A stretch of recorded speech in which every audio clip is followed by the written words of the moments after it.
I have nothing to do with it. I've been out of Atlantic City for many years. I think most people know that. I've got out, some people would say good timing, but I got out many, many years ago. And I see what's happening in Atlantic City. It's just too much competition. There's too much pressure from Pennsylvania, Maryland, and ultimately everybody's going to do badly because they're looking at casinos as a panacea. But I left Atlantic City about 8 years ago. Haven't been involved.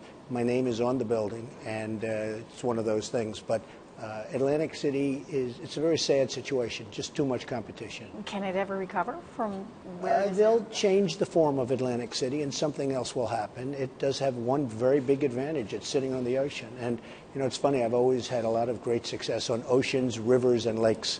Right up the road from D.C., I have a great golf course, a great club called Trump National Golf Club, Washington, D.C., and it's on the Potomac River. And anytime you have something on an ocean, a river, or a lake, it's really hard to blow it. So I think Atlantic City can come back. It's got to use the asset of the Atlantic Ocean. What went wrong? I mean, Well, the politicians made many mistakes in Atlantic City. And one of the big mistakes, they built a convention center in the wrong location. And I used to fight them years ago. This is many years ago. And I'd say, just take the existing boardwalk hall and add 3 walls and a roof, and you have a much bigger, better center in a good location. They decided to do it their way. They built a convention center in the absolute wrong location, the worst. And then they didn't have hotel rooms, and it was too small. And they would have had a much bigger one for 1/3 the cost. So after that happened, I sort of said to myself, this is ridiculous. I don't want to listen to anybody. They made a lot of mistakes over the years in Atlantic City. But I have a warm spot for Atlantic City, but I've been gone for many years.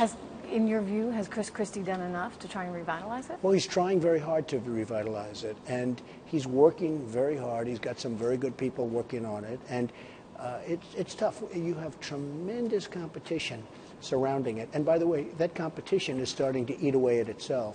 So ultimately, the great panacea, which is casinos, will not be the panacea. Do you regret at all that your name's on the building? I think everyone knows that I'm gone.